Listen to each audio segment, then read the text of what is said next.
இன்னைக்கு நம்ம ஜீபம்பா போட்டு வந்த இடம் எதுன்னு பார்த்தீங்கன்னா, குரோம்பேட்ல இருக்க அஞ்சப்பர். அஞ்சப்பர்னா எனக்கு சுத்தமா புடிக்காது. பட் இந்த வாட்டி ட்ரை பண்ணலாம்னு சொல்லிட்டு போயிருந்தோம். அங்க போனதும் என் ஒய்ஃபு ஒரு பிரியாணி, நான் ஒரு நான்வெஜ் மீல்ஸ் ஆர்டர் பண்ணியிருந்தோம்.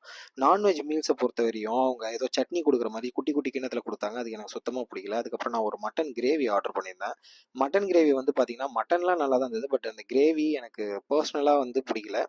ஓரளவுக்கு ஓகேவா இருந்ததுன்னு வச்சுக்கோங்களேன்.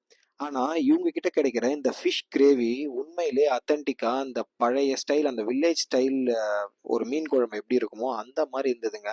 அதுக்கப்புறமா பிச்சு போட்ட நாட்டுக்கோழி. One of the best in this hotel. எனக்கு ரொம்ப பிடிச்சிருந்ததுங்க. பர்சனலா நெக்ஸ்ட் டைமும் நான் போனா கண்டிப்பா ட்ரை பண்ணுவேன். அதோட இவங்க கிட்ட சிக்கன் கிரேவி இருந்தது. அதுவும் சூப்பரா இருந்தது. மட்டன் கிரேவின்னு ஒண்ணு குடுத்தாங்க. அதுதான் எனக்கு சுத்தமா புடிக்கல. அது ரசம் மாரி இருந்தது. எனக்கு பர்சனலா புடிக்கல. அதுக்கப்புறம் பில் பே பண்ணிட்டு நானும் ருத்வியும் என் ஒய்ஃபும் கிளம்பி வந்துட்டோம். மறக்காம சர்ப்ரைஸ் பண்ணுங்க. தேங்க்யூ.